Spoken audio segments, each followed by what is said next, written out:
In the heart of Ethiopia's Omo Valley, where time stands still and traditions run deep, lives one of Africa's most fascinating and mysterious tribes, the Kara people. Isolated from the modern world, their way of life remains a window into an ancient past. But what secrets do they hold? What stories are hidden within their painted faces and intricate rituals? In the remote and rugged terrain of southwestern Ethiopia, the Omo Valley stretches out like a verdant tapestry woven by the meandering Omo River. This ancient land, sculpted by time and nature, is home to a constellation of diverse indigenous groups, each with its own unique story etched into the fabric of the valley. Among these, the Kara people stand out for their vibrant culture, their deep connection to the land, and their remarkable resilience in the face of an ever-changing world. Numbering approximately 2,000 individuals, they reside along the banks of the Omo, where the river flows eastward towards Lake Turkana. The Kara are primarily pastoralists, their lives intricately intertwined with the rhythms of their cattle.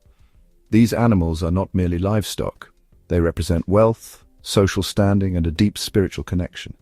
The undulating hills and fertile floodplains of the Omo Valley provide sustenance for their herds, while the river itself offers life-giving water and a source of fish. Their intimate knowledge of this environment, passed down through generations, is a testament to their enduring bond with the land. Their isolation, while preserving their unique way of life, has not shielded them entirely from the forces of the outside world. The Kara, like many indigenous communities globally, are facing unprecedented challenges in the 21st century. Development projects, climate change, and the encroaching influence of globalization all threaten their traditional way of life. Yet, despite these pressures, the spirit of the Kara people remains unbroken. Their vibrant traditions, their deep connection to their ancestors, and their unwavering determination to protect their cultural heritage offer a beacon of hope and a reminder of the enduring power of the human spirit. This is their story. The origins of the Kara people are shrouded in the mists of time, their history passed down orally through generations in a rich tapestry of stories, songs, and legends. The Kara, a small yet resilient tribe, number only about 1,500 people. They live along the banks of the Omo River, a lifeline that provides water, food, and spiritual meaning to their existence. Unlike their larger neighboring tribes, such as the Hama and Mursi, the Kara are known not for warfare, but for their extraordinary artistry, body painting. For the Kara, body painting is more than decoration. It is a sacred language, a way to connect with their ancestors and a symbol of protection. But why do they cover themselves in these intricate designs? Some believe it confuses evil spirits, while others say it is a way to intimidate rivals and attract lovers. The truth may lie somewhere in between. While written records are scarce, linguistic evidence suggests they are part of a larger group of Nilotic-speaking peoples who migrated from present-day South Sudan centuries ago. Despite their strength and heritage, the Kara people face an uncertain future. Climate change threatens the Omo River, and modernization is creeping closer every year. Once a thriving community, their numbers are dwindling. Could this ancient culture soon vanish into history? Or will the Kara adapt to a changing world while preserving their traditions? Their journey, likely driven by a search for new pastures and driven by the ebb and flow of intertribal relations, eventually led them to the fertile lands of the Omo Valley. Here, in this cradle of East African civilization, they carved out a niche for themselves, adapting to the rhythms of the land and the flow of the river.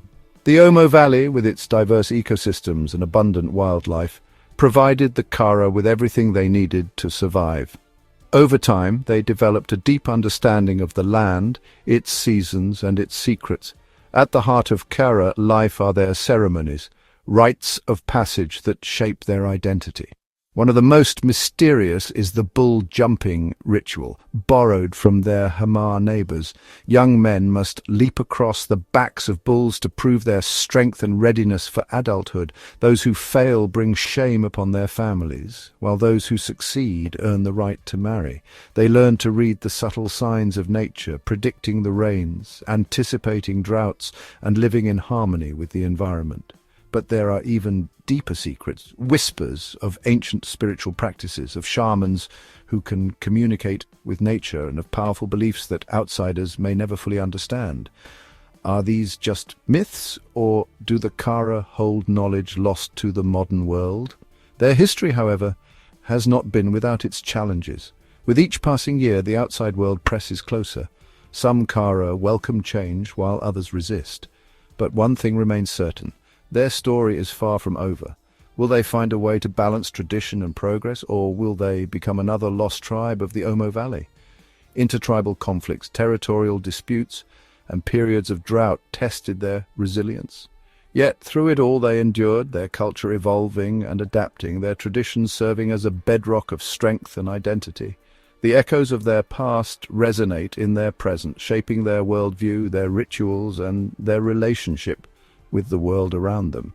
The stories etched in the lines on the faces of their elders, the wisdom woven into their songs and dances, and the resilience embodied in their daily lives all speak to the enduring spirit of the Kara people and their remarkable journey through time. The sun rises over the Omo, painting the sky in hues of orange and gold, signaling the start of a new day in the Kara village. Life here is governed by the rhythms of nature, the cycles of the seasons, and the needs of their livestock. As the first rays of dawn pierce through the thatched roofs of their huts, the village stirs to life. The air, still cool from the night, is soon filled with the sounds of lowing cattle, bleating goats, and the laughter of children. For the Kara, cattle are not merely animals, they are the cornerstone of their existence. They provide milk, meat, and blood, which form the staples of their diet. The morning begins with the milking of the cows, a task often carried out by women and young girls. The fresh milk is carefully collected in gourds, some of it set aside to ferment into a tangy yogurt that is a staple part of their meals. As the day progresses, men and boys lead the herds to graze along the banks of the Omo or in the surrounding grasslands. The Kara are skilled pastoralists, their lives intricately intertwined with the well-being of their animals. They possess an intimate knowledge of the best grazing grounds, the changing seasons, and the needs of their livestock. Women, meanwhile, tend to their gardens, cultivating sorghum, maize, beans, and other crops that supplement their diet. They gather firewood, fetch water from the river, and prepare meals for their families. Children, full of boundless energy, help with chores, play games in the dust, and learn the traditions of their people from their elders.